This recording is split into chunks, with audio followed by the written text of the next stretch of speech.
And hello, everyone. Welcome to Anime Church. We fuck up quite often, yes. The only church where cosplay is not only allowed and legal, but damn it, if you're not cosplaying, you're doing it wrong. Yes, that's my story, and I'm sticking to it. Yeah. If you have not heard, we're showing slime tonight over on the Twitch channel. Be there, or be square. Yes, that's all I have to say about it. If you haven't seen the video, we're like, it's happening tonight in 5 hours. Yes, 5 hours from now, we're showing Slime 9 over on Twitch. So make sure you're there to watch it. We're gonna show it twice. We're gonna have Q&A and bring the popcorn because it's not that long. It's not like episode 12 of Log Horizon Abridged long, but it's nice. And I mean, to be fair, like 4 minutes of it is just credits, and there's an after credits. The credits is good for just the song alone. And if you want to download the song, become a patron. Only for $1, you can become a proper. Like, here's the thing. Yes, you can become a free patron, but you don't get access to the episode, and you don't get access to the song. So you have to at least pay for that kind of content, my guy. If you have not gone and retweeted the tweet to get YouTube to help us out with copyright dance, please do that. Link is in the description, or as Tony likes to call it, the doobly-doo, for the video that I posted about the announcement for our Twitch stream for the episode. So make sure you help us out with that copyright dance. Really, really appreciate it. That having been said, we are going to talk about the new episode of Slime. So if you have not watched the Friday episode, please go do that and then come back and watch this afterwards. We're also going to talk about the new episode of Mushoku Tensei that dropped. So we will have the nifty little spoiler tag up here. So if you see this little spoiler alert thing that will be sitting right above Fenris, we will introduce ourselves shortly. But if you see that spoiler alert tag on there, you know we'll be talking about spoilers for the episodes. But once it goes away, you're safe.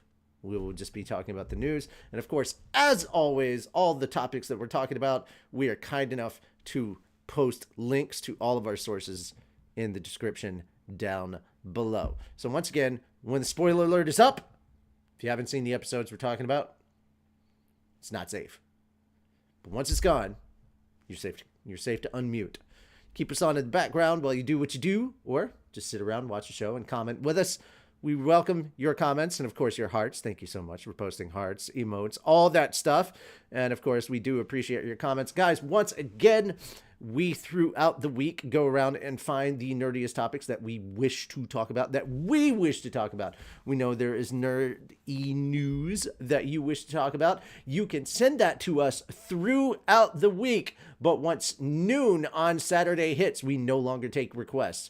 If you want to send us your favorite hits throughout the week, you have the duration of time until Sunday at noon Eastern time to send us that stuff. But if you're trying to send us requests today, they will be ignored. Just letting you know that. I am Richie Roberts, your Minister of Science and Technology. It is an alcohol. We have added a title. It is sadly a moonless day out today. We don't praise Arceus today. Fuck that guy. We cannot. Fuck that guy. Yeah, I'd rather praise The Rock. Yeah. You can't stop The Rock. Can't stop The Rock. But we do hear that bird is the word. So, maybe. Yeah. I mean, here comes Bernie Sanders with a steel chair. Pittance for the mittens. Which, guys, if you have not seen, Mittens is in episode 9 of Slime. And we'll talk about that later. But, that having been said, we're going to hop into the news. Well, not a lot, but we've got some nerdy news to talk about today. We got a bit of nerdy news to talk about today. Yeah, go for it. Oh, yeah, yeah, yeah. If you want to send us nerdy news articles, we have a Discord. By the way, did you know we have a Discord? Because we have a Discord. It's made of real velour. Link in the description. Yeah, it's toward the bottom, but it's there. It's there. So, it's there. We swear. How many people in the chat have been watching Slime like season 3? How many people?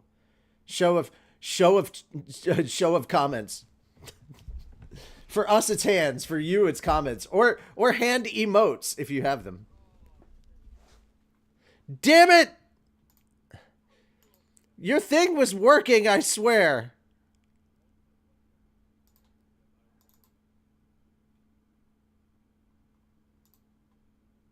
Okay, that's not the right thing. This is every time. Oh, I had to start it and I had to stop it and restart it because Invec stuff wasn't working. And now it is. Anime Church topics. Okay. I had to stop it and restart it because codec nonsense wasn't working. And now that it is, it's like, oh no, I don't want to work anymore. Stupid. It is stupid. It's so stupid. Anime Church. Is this it? Is it? Say words. Hi. Yeah. Okay. You can be heard now. Awesome. Thank you, Colton, for the compliment on the beard. It used to be down to about here, a couple months ago, and then it got set on fire when I was loading my boiler, so I had to cut it off. Yeah. Which, for those who have been watching the Gunpla streams every other Saturday, I will be putting some of my beard hair on a Gunpla I'm building. The problem is that by the time I was trying to start this, like I had to close OBS and reopen it so I could start the stream. But because of that, I had both of our audio muted. So by the time I had started the stream and everything, and then moved everything over to actually start the stream, motherfucker. Richie, I hate. One, OBS is stupid. Two, this fits perfectly with We Fuck Up. Yeah, we fuck up. Welcome to the stream. We fuck up. You know. So this is Fenris, our own patron saint of snackos, and apparently alcohol now. So yeah. At least for today. Yeah. Well, I mean, nothing can go right, man. I know that I'm gonna be spending the first 5 minutes of today's stream to get Slime 9's audio just working at all. You know. That's gonna be fun. OBS does not play well with most video players. Audio at all just does not play well with audio in general, like period. So there's that, which is just lovely. Fucking pieces of shit. Yeah. I miss the good old days when I could just do stuff and it would work and it wouldn't play every fucking sound on my computer. That was nice. Back before they tried to fix stuff and it ended up breaking it. Yeah, when they fix it and it breaks everything. 99 bugs in the code. You fix one and suddenly there's over 300. Yeah.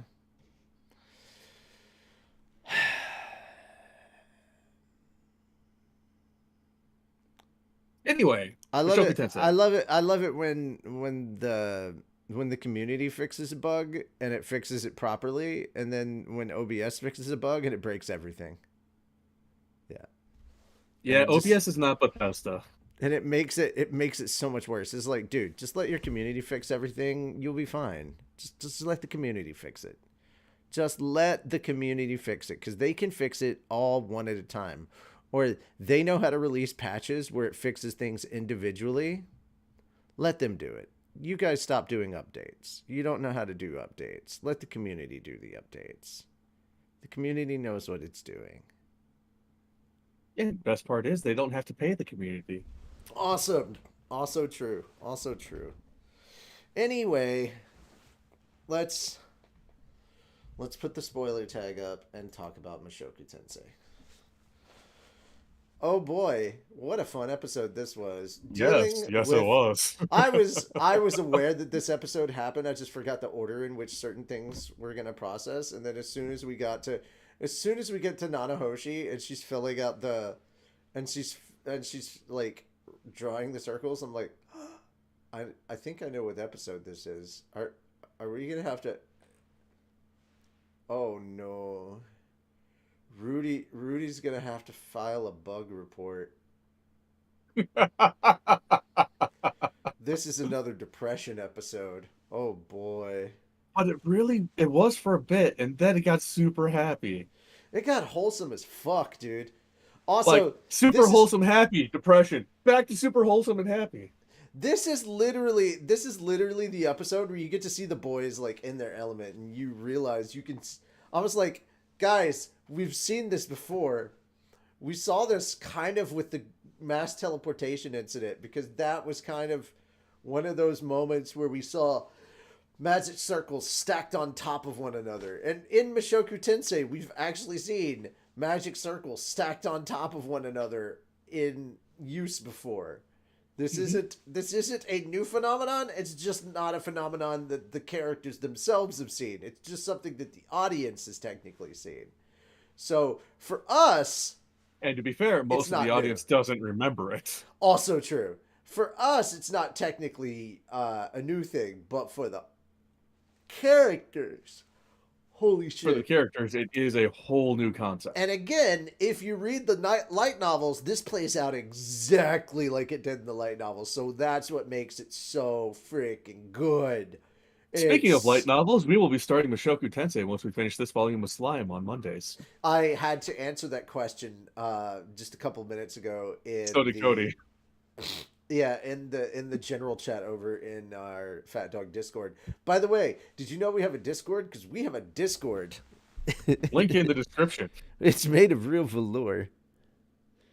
Yeah, it was a great episode. I love this episode. See, this is the thing. This is the thing that I have a problem with so many people who are like, all isekais are the same. No, they are not. Not all isekais are built the same. A lot of isekais, especially when it comes to like slime and when it comes to Mushoku Tensei, and that's the funny thing, is a lot of people who say all isekais are the same don't watch isekai. They just assume that a lot of isekai are the same. And so they're like, oh, it's all the same SAO clones. And I'm like, a lot of them are not. A lot of them are, actually. No, I take that back. A lot of them are. The ones that are mainstream that a lot of people seem to enjoy or watch more than others are the SAO clones. Yes. But the things like the real standout ones like Slime or Mushoku Tensei, they tend to take their time and do a lot of world building, and then people get mad and complain that they take their time and do a lot of world building. They don't just jump right into the action. And it's like, oh, I'm sorry that we actually spend our times developing our characters and giving them all this actual interesting backstory and development, or like we let our world build and expand, and that there's actual dynamic politics and stuff. Like it's an actual living, breathing environment, you know? Not just that, they explain various phenomena instead of just saying, oh, it's magic. Or, oh yeah, game-breaking bug. You know, they take their time to explain it throughout various episodes and dig deep into it instead of it just being some throwaway random bullshit reason nobody's going to remember. Yeah, there are too many times that the world building and certain isekai gets called filler. And I'm like, nope. Here's the problem. Too many people don't understand what the actual definition of filler is. No, if it's based on events that actually took place in the original content, it is not filler. Filler is stuff that is used to pad out when the original, when they catch up to the original. Filler. Naruto Shippuden had a lot of filler. Or OG Naruto had a lot of filler. Bleach, notorious for filler. Yeah.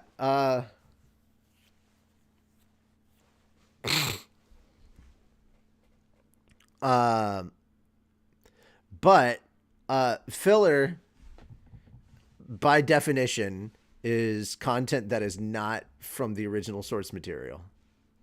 So anyhow, people throw that word around without knowing what it actually means a lot of the time, and it just I have my Inigo Montoya moments. You keep using that word. I do not think it means what you think it means. But anyhow, goddamn. Now I'm just getting those memes in my head, like masturbation. I'm going to do him left-handed if I use my right over too quickly.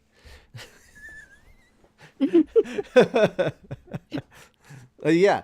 Mushoku Tensei and Slime had the quote unquote same problem this week, in which it was both world building and development episodes, and everybody was like, get to the good shit. It's like, shut the fuck up and let them cook. Just let them cook, Jesse. Yeah. It's like, God, you gotta let it, simmer before we get to the good shit. You can't just dive right into the food. If it's not cooked yet, you're going to get sick. It's just like barbecue. It's got to sit there for 18 hours, be nice, tender, fall off the bone.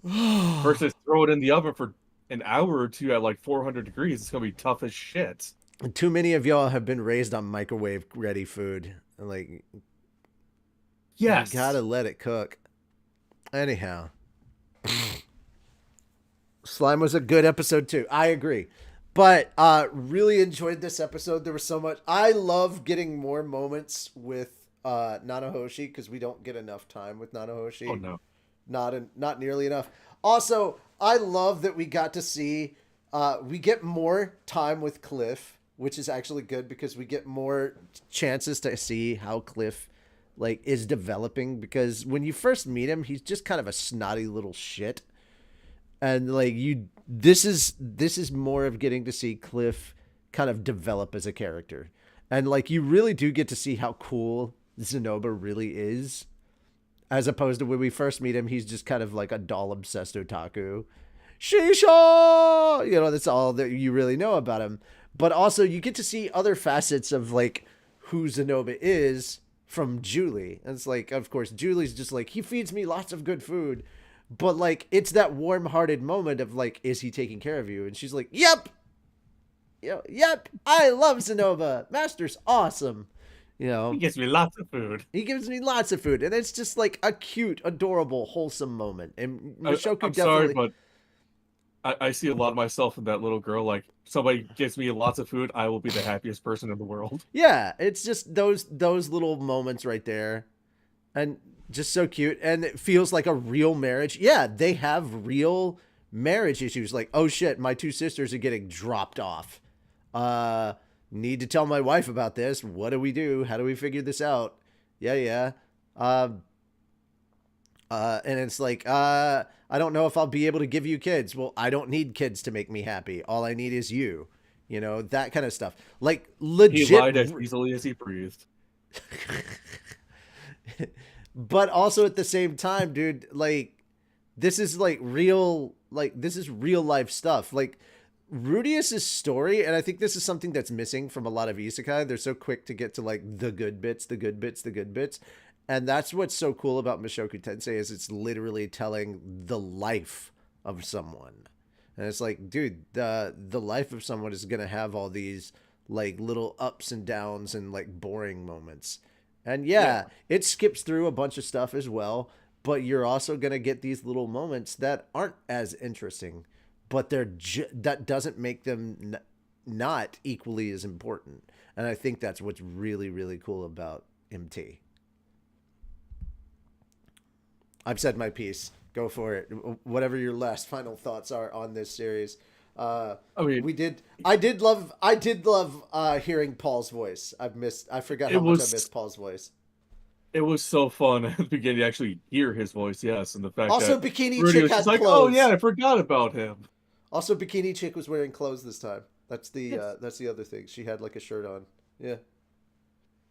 Yeah, it's just oh yeah, Paul, I forgot about him. Oh, my sisters are coming. Cool. Fuck, I need to pass this by my wife. Hey, wifey, is it okay if my sisters move in? It's just, yes, it does show the real life marriage, and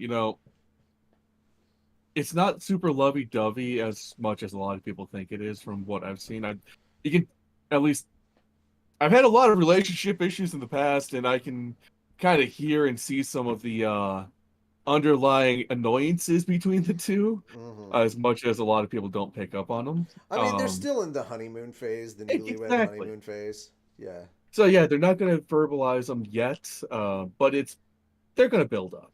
It Guys, it happens every. guys, I'm gonna go ahead and tell you, girls fart. It's just, it happens. Just letting you know.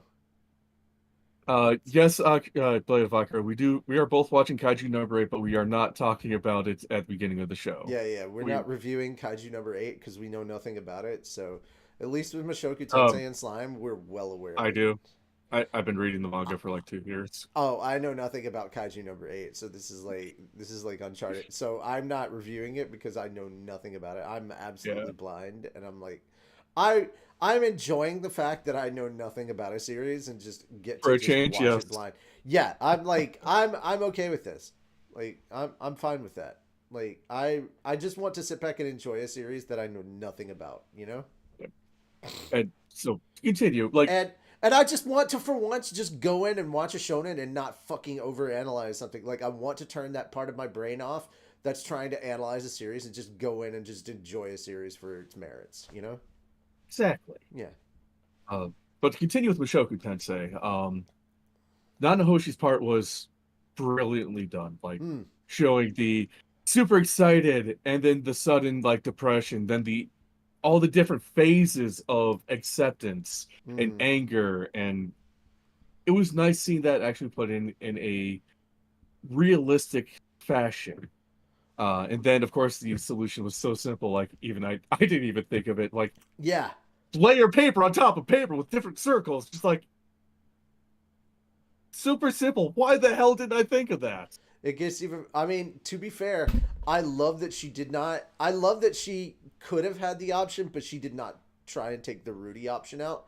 Because if you remember in the first part of season 2, Rudy was like, all right, fuck it. He hit his lowest point and he pulled the dagger on himself and he was like, all right, fuck it. I'm just going to kill myself. And like, thankfully, Soldat was there to stop him from doing that. But she, in her depression, did not do that. And I'm like, yes, good girl. Don't. Do not self delete. Good job on her. To be fair, they also Rudy did also did not give her the chance to be alone during that and took Yeah. it away from her. Also true, but like actually I think in this part I think Sylphie found the knife and Rudy was like, "Ah, yeah, no." Yes, yes, just in case. I'm like, Yeah, keep it. just in case because I went down this path and that's not good. Oh. And seeing Nanahoshi just like brighten up, like, oh my god, this is so simple. Now, Okay, let's do this. Now, the other thing I will say is that I will say that in comparison to the light novel versus the anime did do a good job of telling what happened in the light novel, but the light novel was able to take its time a bit more through this process. So the light novel did go a bit slower through this, so you had a bit more time to digest it. But the anime still did a very, very good job with this. I'm not saying that the anime rushed through it, but the difference in the medium is that the anime is going to cover this stuff a bit faster than a light novel would. You have a bit more time with reading through it than versus watching it. And It's just a difference in pace. That's all it is. It's not one is better than the other. It's just one goes through it a little bit faster because of the difference in mediums. That's all it is. Yeah. and to be fair, it didn't feel rushed at all with her part in this. Yeah. It took up the majority of the episode, and it needed that. Which it And should. Yeah. yeah, You absolutely, this needed the full episode for this. It's just yes. compared to how I read it in the light novel versus how I watched it in the anime did cover a little faster than I probably remember reading it. And when I remember reading it, it just felt like it took a lot longer in the light novel, which is fair because reading versus watching, just different speeds. That's all. Yeah. That's all. Yeah. Not saying one is better. The light novel's absolutely better. I'm not saying which was my favorite. It's you. It's By a you. lot. It's totally you by a lot.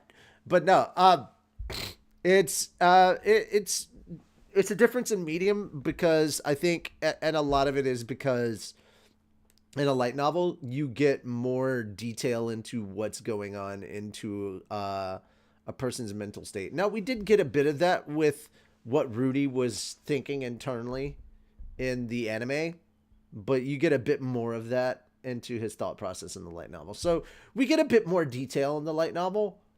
Other than that, I think the anime handled it really well. Very, very well. Very, very well. All right. Let's move on to slime.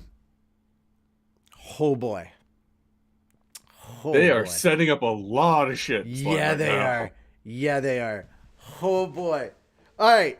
So, for those that did not know, Rimuru only had, yes, officially, we have now reached that point in the anime. So, anime only. We have now reached that point. You now know that Rimuru only, up to this point, Rimuru only had control of half of the Great Forest of Jura. Only half. The Great Ameld River was the halfway point of Jura. Now he has full control over the Jura Forest as a demon lord. And that means there's a shit ton of monsters that would have to come and ask Rimuru for permission to continue doing what they do. Harvest the land, do anything on the land. So pay respect. Yeah, pay respects, any of that stuff. So this is the beginning of the Tempest Founders Festival, because he's like, why don't we just throw a party? And it's like, party would be kind of small. And now he's like, well, why don't we just promote our city? Show everybody how great we are. So literally, we're going to throw a giant festival. We're going to advertise the shit out of ourselves. This is the beginning of the Tempest Founders Festival. I'm not going to lie. I like how Rimuru thinks, and I wish I was his subordinate. Also, so many parties happen. Also, we're talking about the Tengu.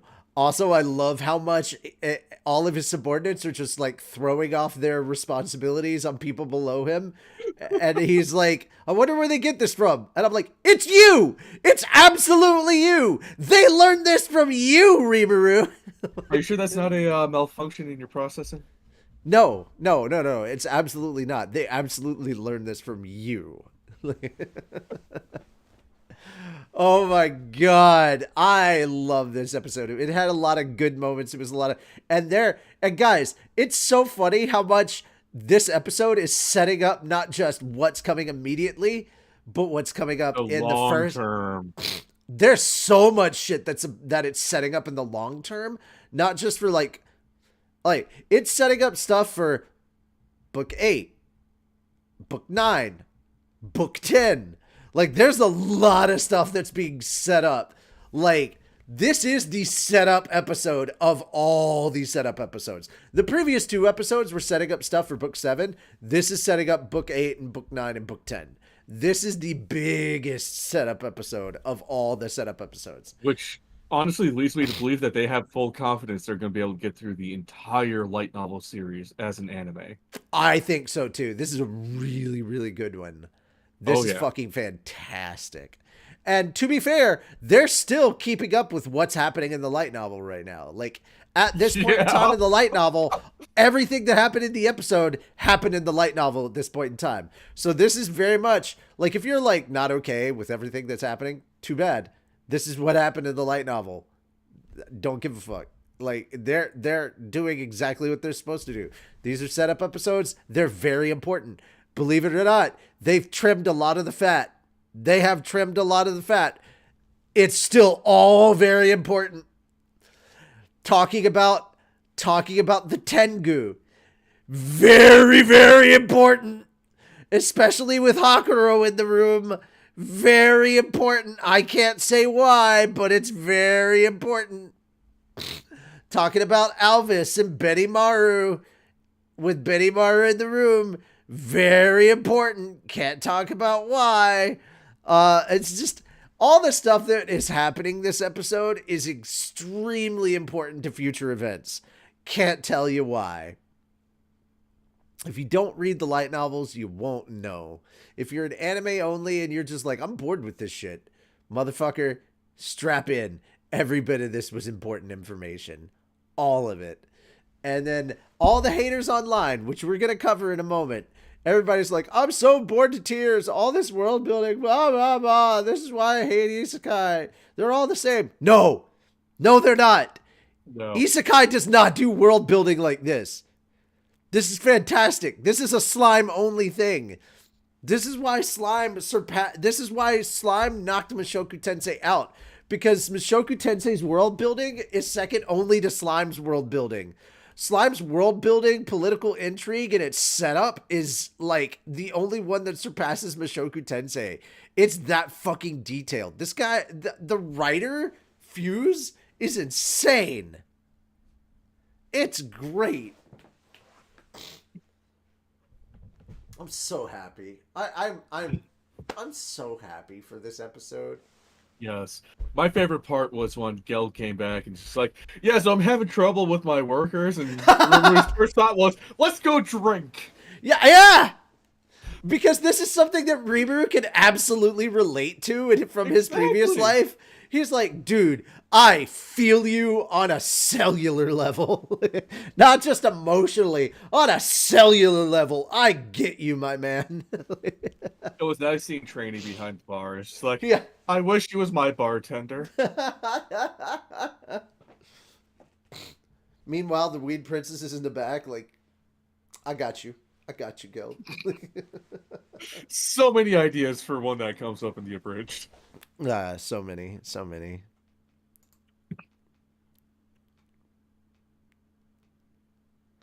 All right. Yeah, keep going, dude. Keep going. Yeah, honestly, that's about all I remember. It's just like, hey, at the beginning, well, we got all these new people that need to come. Let's throw a party. Oh, Geld's having issues. Let's go drink. Let's have a party. Rimuru loves his parties and loves drinking. That's what I come up with. He's the type of leader I wish I had for our president.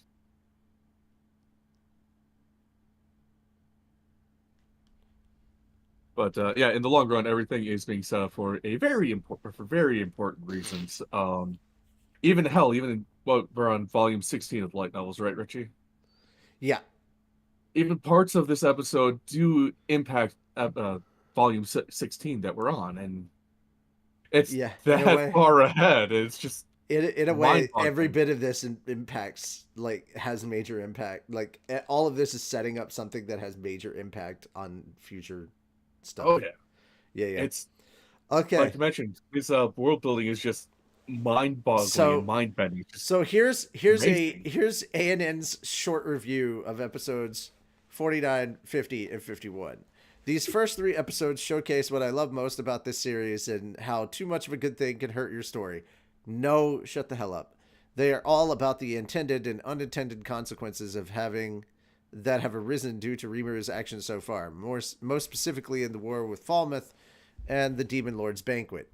The first episode is a deep dive into how Diablo officially ends the war with Falmouth and sets the kingdom up for a civil war soon, one that will certainly leave it a puppet state of Tempest. It's a solid, rather focused episode that does a good job of showing how the Falmouth leadership is both tricked and strong-armed into setting up their destruction. The problem with the other 2 episodes is that they do not have this focus. Rather, we jump from group to group, seeing how they interpret the recent events and discuss what they plan to do going forward. This is all good information to have. It helps us better understand Tempest's enemies and their motivations. However, it is also highly confusing. No, it's not. It's pretty clear and simple. If you're confused by this, well, I don't know what to tell you.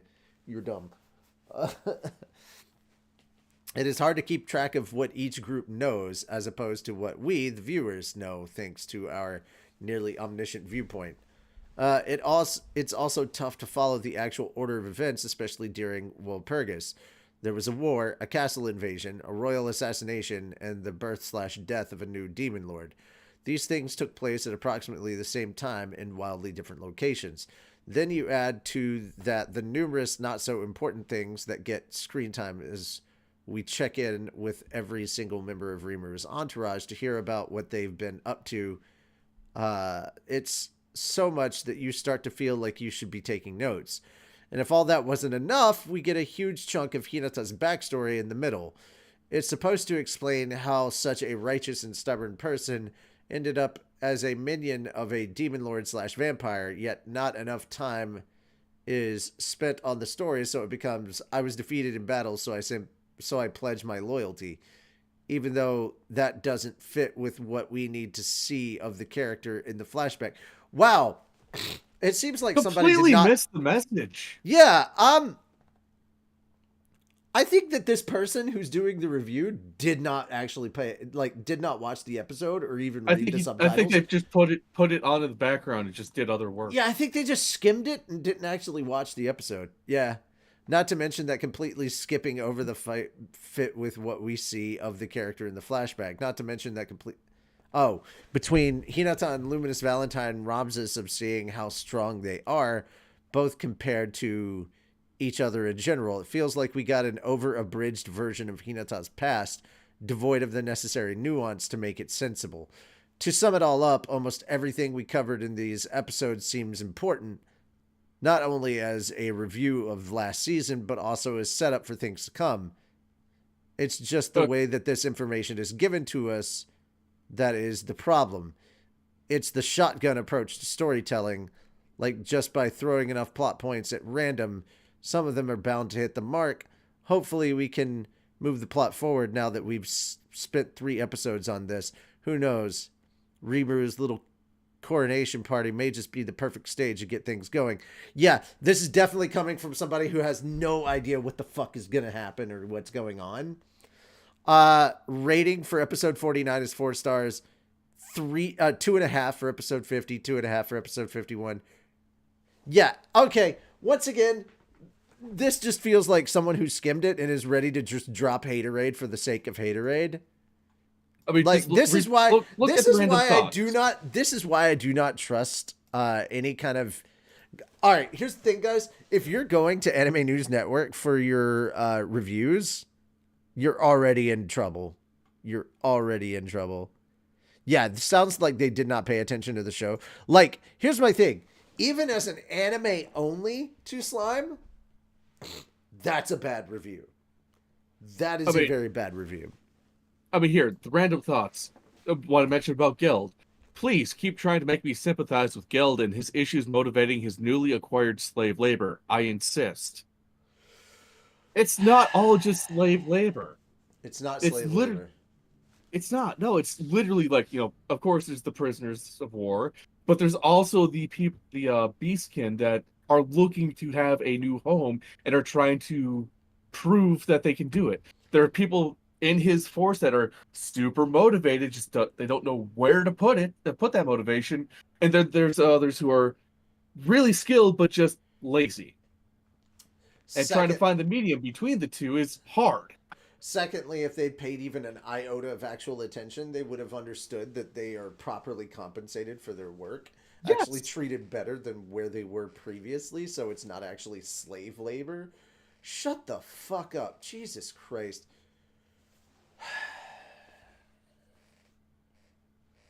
So, again, this is a person that does not actually take their time to pay attention.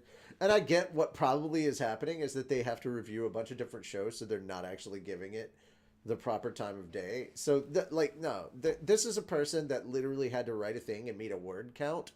And so, that's all they did. They just skimmed it and wrote a thing. And just was as hateful as possible. So it's like, don't take this review seriously at all. This wasn't a serious review to begin with. This was type a bunch of words, make a certain word count so I can make my paycheck. That's what that was. And honestly, they should have, if they're going to do anime reviews, they should have a dedicated department or at least a couple dedicated writers for anime reviews, and then the rest do news. Yeah. This is just sad. It is. This is both sad and pathetic. Even for an anime only, this is a poor review. Very, very poor. And I get that I'm biased coming into this. I absolutely understand that I'm biased. I have a biased slant on Slime. Absolutely 100%. I am aware of that. I accept that. I own that. But come on. Like, I'm aware that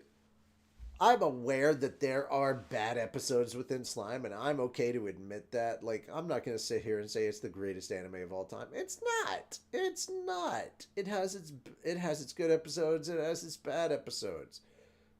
These episodes are not anywhere near that bad, and like I can just like you can have a bad review, I can have a bad review too. This is just a bad take here, guys. You clearly did not pay attention to the actual episode when you sat down to try and review it. And you need to at least here's the thing. If I'm going to review the episode, I want to make sure I have somebody else sitting here with me when I review it because odds are I probably need to watch it a couple of times rather than skim through it. Also, I can skim through the episode and have a better review than that. A Just better saying. understanding than that. Better understanding, better review. And honestly, I'm going to be 100% honest with you guys. I've read the light novel for this and for season 3 of the anime, the light novels that this covers. I've read it through 3 times. So when I skim through it, I remember everything because it just triggers the story for me. So I remember what happened in the story at this point in time in the anime, and I'm like, oh yeah, this is what happens. This is what happens. This is what happens. This is what happens.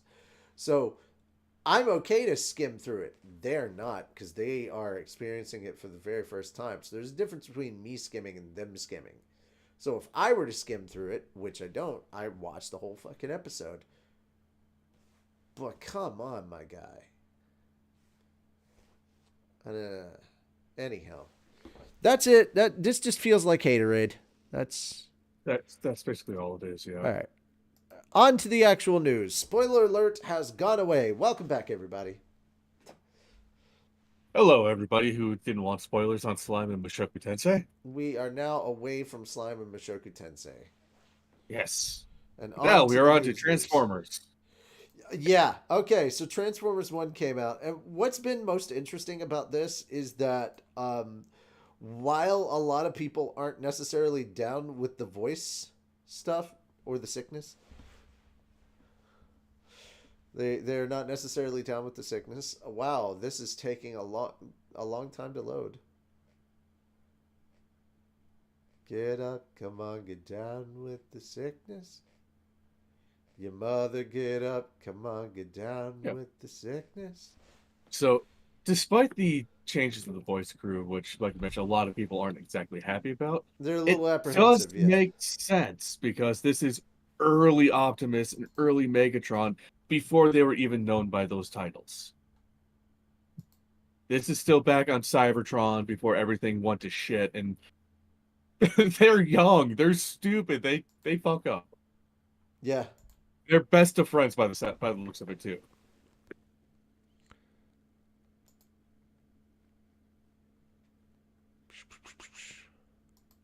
Yeah, even though they're it's not just where in the timeline it takes place, they're more willing to give Chris Hemsworth, who voices Optimus, a chance because he's actually putting in effort to sound like Optimus.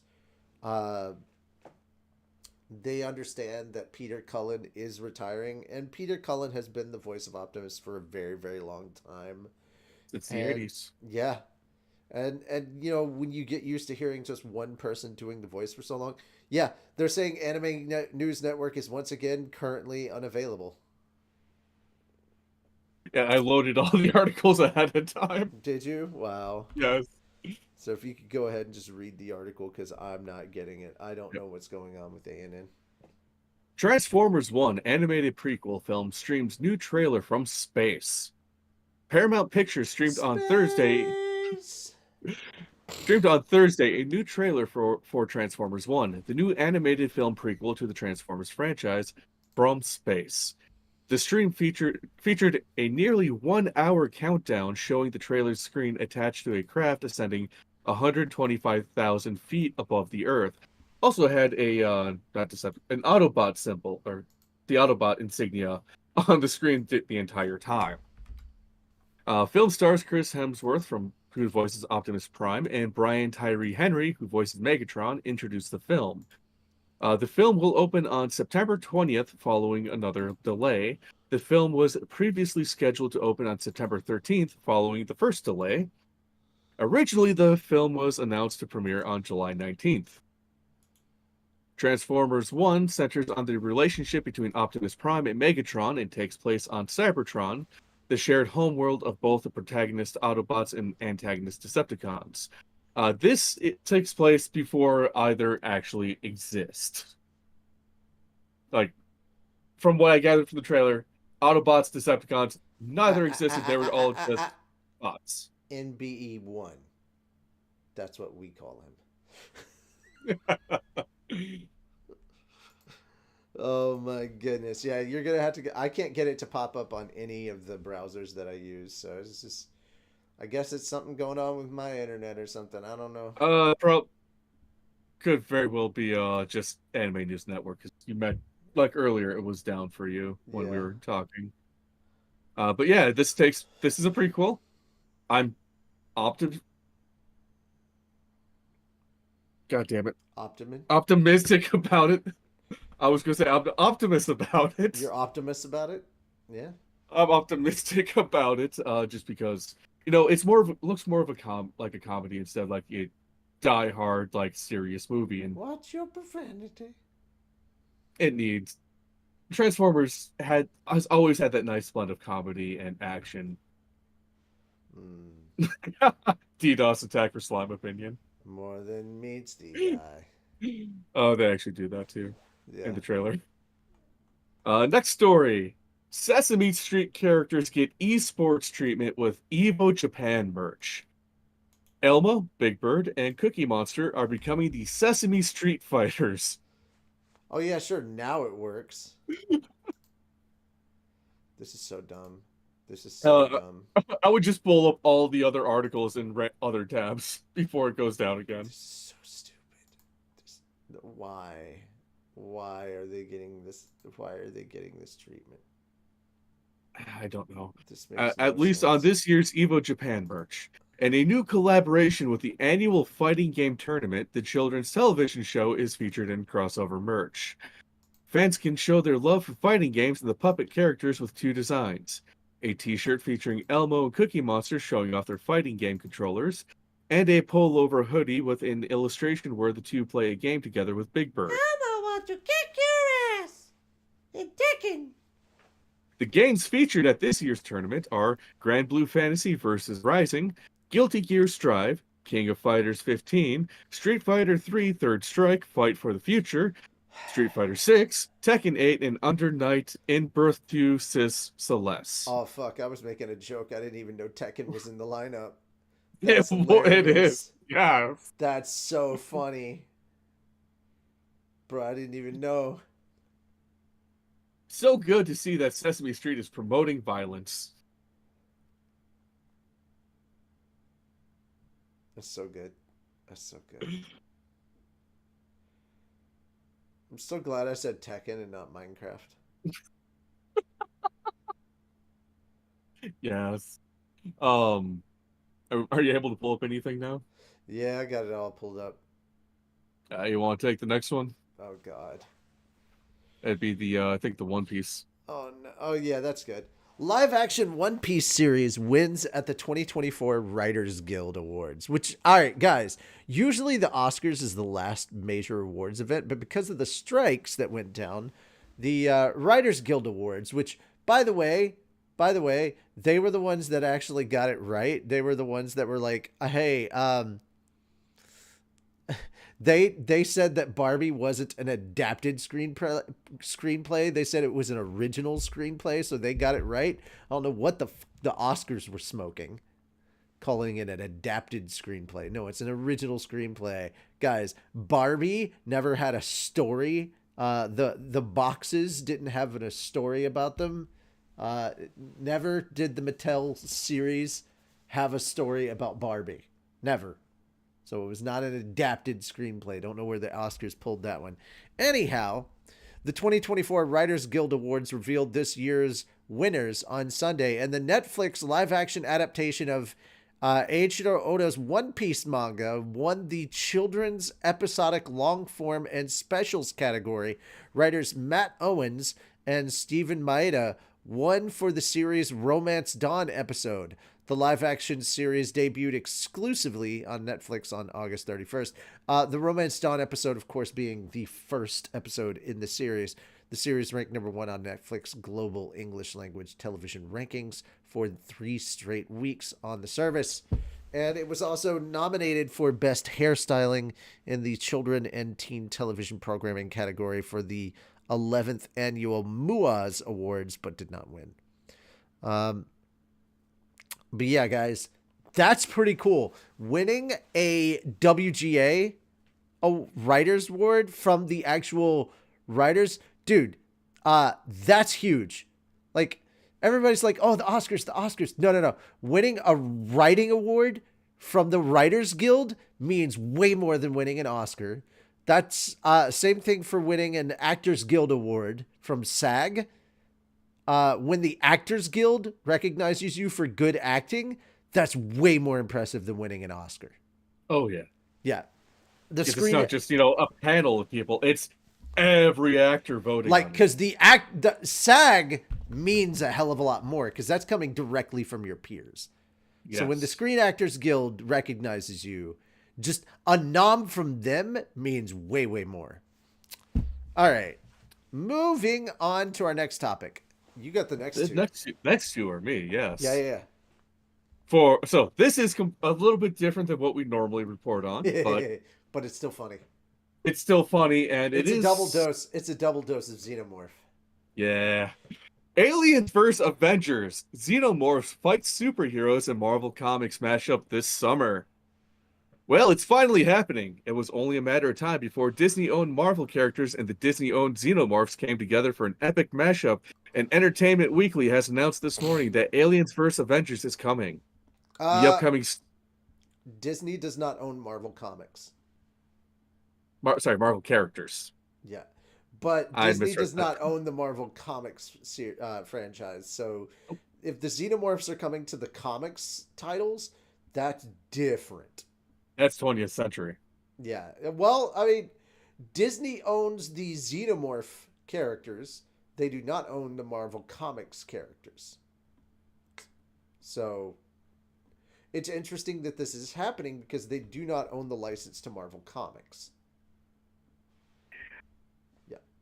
The upcoming series from Marvel Comics comes courtesy of writer Jonathan Hickman and artist Asad Ribic, and Entertainment Weekly has shared cover art and details today. Here's the official synopsis from Marvel Comics. It's all led to this. Xenomorphs reach Earth. The perfect organism meets a planet full of superhumans. Who will be first to fall? I've never worked on a licensed or non-superhero property the entire time I've been at Marvel, so when all this came together almost 2 years ago, I kind of jumped at the opportunity, Jonathan Hickman tells Entertainment Weekly. I love the Aliens universe and the mythology, and obviously just how atmospherically and well-designed everything has always gotten my creative juices flowing. It was tricky finding a way to make these two things work together, but I think Assad and I landed on something that works for fans of both franchises. Probably one of the coolest things about the project is how we found really fun ways to Avengerize aliens and alien up Avengers, Hickman continues. I think fans will be surprised at how elegant some of these things fit together. It really turned out to be a chocolate and peanut butter situation. Reese's Puffs. Eat 'em up, eat 'em up, eat 'em up, eat 'em up. So let me be and set me free. Oh, it's not X-Men, Arb Knight. It's Avengers. Mm-hmm. Aliens vs. Avengers Volume 1 will be hitting comic book shelves on July 24th. When a chest burster comes out of Wolverine and yet it can't break his skeleton. And then Wolverine and yet Wolverine gets back up because he's completely fine. He's like, the fuck was that? So I have one issue with this. Canonically, The xenomorphs have been on Earth for a long time, as is Yes. depicted in Aliens vs. Predator. Yeah, yeah. Like centuries. Uh-huh. That's the only issue I have. Apocalypse. May let it Ah, happen. yes. So speaking of aliens, Alien Romulus goes heavy on the old school practical effects. Eat 'em up, beat 'em up, beat 'em up, beat 'em up. We're now just 4 months away from the return of the Alien franchise with the brand new movie Alien Romulus, wherein director Fede Alvarez will put his own personal stamp on the terrifying sci-fi saga. Disney presented some new footage at CinemaCon last night, though the footage unfortunately isn't available online. Fuck you, Disney. Hey. Uh, Xenomorphs, xenomorphs. Eat 'em up, beat 'em up, beat 'em up, beat 'em up. Xenomorphs, xenomorphs. Eat 'em up, beat 'em up, beat 'em up, beat 'em up. that'd be great if they weren't full of acid. No, no, no. We're not eating the xenomorphs. The xenomorphs eat you. Ah, Now okay, I I just like need a that. bunch of Now I just need a bunch of dancing xenomorphs, like a bunch of dancing Steves in the background. Just xenomorphs, xenomorphs. We'll eat 'em up, beat 'em up, beat 'em up, beat 'em up. Xenomorphs, Just do the two, xenomorphs. We'll just do eat the you up, eat toothless you up, dance, eat but 'em up, eat you up. The take toothless dance. the toothless dance, but turn it into the xenomorph. Xenomorphs, xenomorphs. We'll eat you up, eat you up, eat you up, eat you up. Xenomorphs. God damn. Collider Steven Weintraub tweets, for starters, the alien Romulus scenes are brutal and scary and exactly what I wanted. The practical effects and sets look great. The hashtag shows Hunter Bolding tweets, Alien Romulus, from the small amount of footage we were shown, looks like a return to Alien being horrifying. This is Evil Dead for the Alien series. Mean-spirited, Oh, gross, and shocking. I People were love it. covering their eyes. I love it. Yes. Brandon Davis similarly reacts. Footage showed face huggers hugging faces, a violent chest emergence, and insane terror and tension. Violent, startling. This looks insane. And finally, discussing films Andrew J. Salazar raves out of CinemaCon.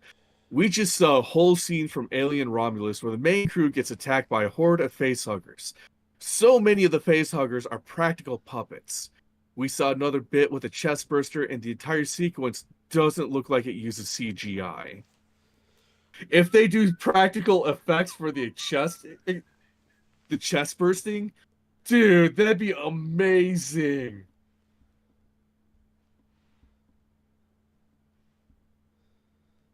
And then the rest is basically just background. But yes, from it is heavily practical effect instead of just CGI, which is a nice touch and something that a lot of movies need to go back to. Like Jurassic Park, or sorry, Jurassic World needs more animatronic dinosaurs instead of CGI.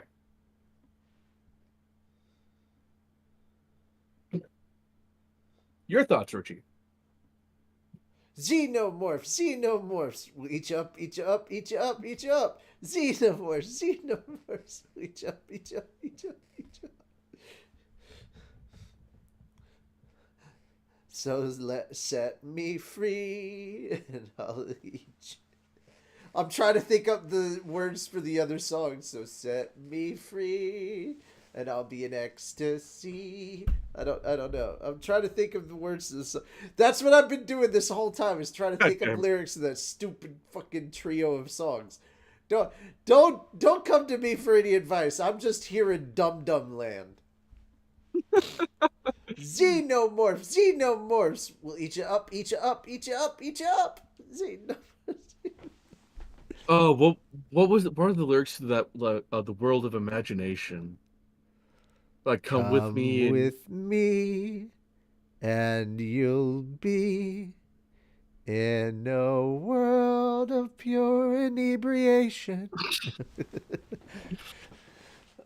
Steve does not need a hug. Shut up, Revan.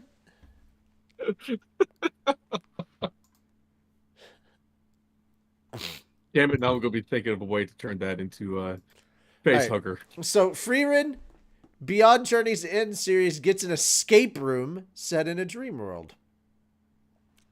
Scrap's Real Escape game announced that it is creating an escape room for Frieren Beyond Journey's End, the hit series that recently dethroned Full Metal Alchemist Brotherhood as the top anime on ANN and MAL, and the game is titled Escape from the Millennium Dream. In the game, players enter a dream world and partner with Fern and Stark to wake up Frieren, which is already a hard task. In the series, under normal circumstances, teams have 60 minutes to find a magical grimoire with the power to wake the deepest sleepers up and to seek a way out. Hints and explanations will be provided to help newer players as they navigate their way through puzzles and challenges. The escape game will be held at the following locations and dates. Real Escape Game Harajuku Store from June 20th, September to September 23rd. Okayama Olga Hall from June 20th to 21st. The Real Escape Games Mina Horie store from July 25th to September 29th. Other cities that will host the escape room include Sapporo, Sendai, Yokohama, Nagoya, and Fukuoka. Scrap will announce more details at a later date. Tickets go on sale from Scrap Fan Club members on Saturday at 12 p.m. JST, and general sales open on April 27th.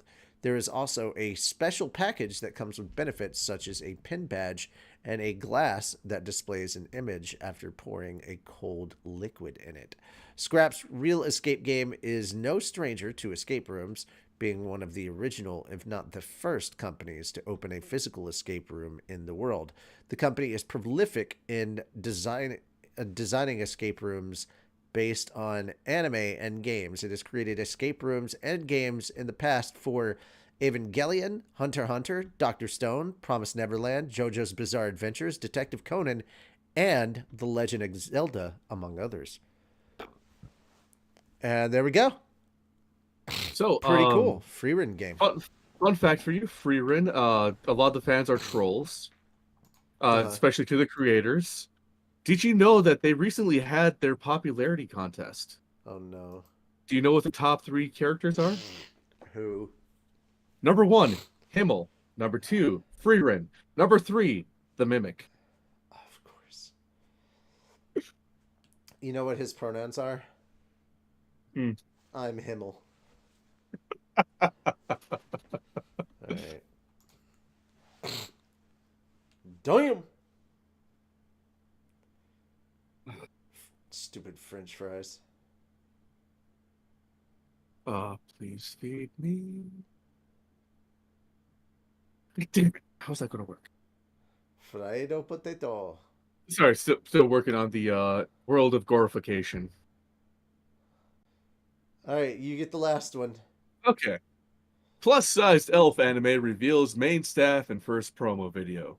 The official website for the anime of Sendoche's plus-sized elf manga revealed the anime's main staff in its first promotional video on Thursday. Toshikatsu Tokoro is directing the anime at Elias. Katsuyuki Sato is designing the characters, and Yuki Takabayashi is in charge of series scripts. Sorry for the pause between the name and the rest of it. It's listing the name of the animes that they worked on, and of course some of them are like this long. The name and the breast of it? Yes. The breast of it. Yukiko Ari is in charge of color design. Shinobu Takahashi is the art director, and Yoshikazu Miyagawa is the composing director of photography. Keisuke Yanagi is editing. Takayuki Yamaguchi is the sound director, and Shara Watanabe is composing the music. The anime will premiere in July. The anime stars Ayasa Ito as Elfuda, Takahide Ishii as Tomatsu Naue, Reina Hasakawa as Kuroeda, and Ayaka Fukuhara as Oga. Plus Size Elf launched in Wani's Books Comic Gum website in December 2016, and Wani Books published the seventh compiled book volume in October 2020. The That's cute manga as hell. entered a it is. The manga entered a half-year hiatus in May 2021 to change publishers to Akita Shoten, and then resumed in Akita Shoten's Doko Demo Young Champion magazine in October 2021, ending not long after with Akita Shoten publishing a new eighth volume in November 2021. Akita Shoten began re-releasing the first 7 volumes of the original manga in June 2022. Seven Seas Entertainment is releasing the manga in English, and it describes the story. Naoe-kun, a massage therapist, is about to head home for the day when he's saddled with a rather strange patient. This lovely lady has emerald eyes, pointy ears, and grew up in the forest. Everything about her screams elf, except for one thing: her bodacious body. It turns out it turns out she left her world but loves junk food in this one, and now her obsession has caught up with her. Can Naoe-kun help this lovable elf girl lose the weight and keep it off? The company is also releasing new editions of the manga with new covers. Fried potato. Just saying. I'm sure a lot of fans of this all have the same thought process on a great way to lose the weight and keep it off. It's exercise.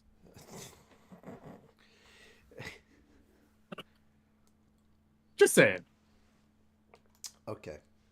So, that having been said, that's all our stories for today. Guys, thank you so much for coming by. That was a weird way to end it. Damn it. Yeah. This is what happens when Moon's not around. Xenomorphs. We'll eat you up. Xenomorphs.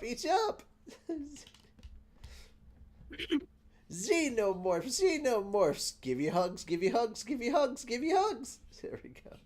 There we go. That's much better. All right, guys, thank you so much. We will be back tonight at 8 p.m. Eastern Daylight Time. If you would like to come by and watch episode 9 with us, we'll be debuting it twice. And you'll be able to hang out with cast and crew. We'll be chilling and watching and answering questions, all that good stuff. So make sure to come on by.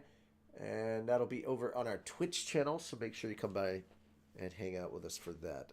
That having been said, we'll see you later on tonight. And of course tomorrow for the Slime and Light novel readings as we finish some more stuff up on those. Don't know if we're going to do the Raft episode next week because I'm trying to get us through finishing up Slime as quickly as possible so we can move over to Mushoku Tensei soon. So we'll figure that out once we get there. Yeah, that's basically everything, guys. Thank you so much for coming by. We will see you next week for more Anime Church. Until then, take care. Bye-bye for now. And we'll see you on the next one.